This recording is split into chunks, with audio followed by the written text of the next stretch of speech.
Hello BookTube, it's Brecky from Brecky Writes, and this is Brecky Reads. It's time for another Top 5 Wednesday.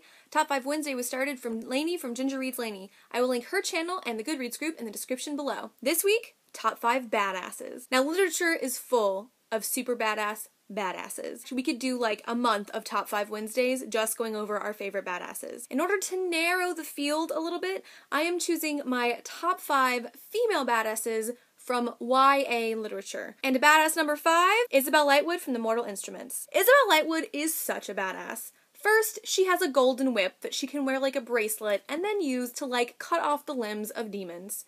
Second, she fights demons in high heels and dresses and makeup and manages to look fabulous the whole time. Third, she shows no fear.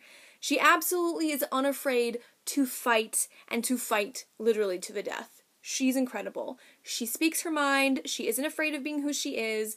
Yes, she's sensitive and she has some abandonment issues, but she's a badass. Number 4, Sabriel from the Aberson trilogy. Sabriel is awesome. First of all, she can slip into death and like walk through death without dying. She can bind evil spirits. She can use the Aberson bells even though she wasn't really taught to. She is unafraid of facing the things that come. She's incredibly resourceful, and she's able to free a prince who's petrified as the front of a ship mast. Pretty badass. Sabriel's also awesome because she's able to confront the biggest baddie of the great evil dead, and she does it knowing that it could take her own life with her, but willing to risk it for her father and for the community that she sees. Magic sword, magic bells, walking in death, total badass. My number 3 badass heroine of the week, Harry Crew from The Blue Sword.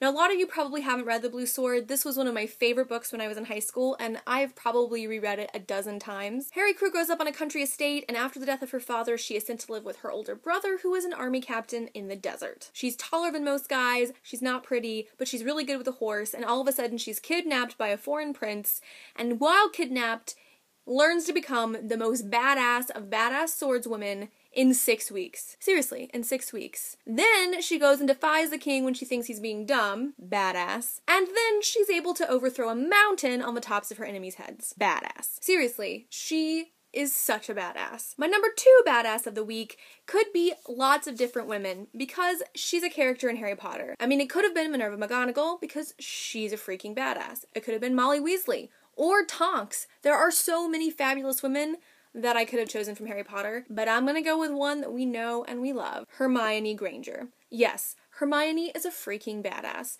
She's crazy smart, she's crazy loyal, she's resourceful, she plans a freaking head, she's able to survive the torture by Bellatrix Lestrange, and she punches Malfoy in the face. Badass. And my number 1 most badass of badass YA female characters, Erin from Hero in the Crown. Erin's name, like her nickname, is Dragon Slayer. Like that is her nickname because she goes and she kills dragons for funsies. This story is about Erin, who is a princess, who in her spare time decides to create a lotion that will protect her from dragon fire and go around her kingdom freaking killing dragons. Like going and finding dragons and killing them.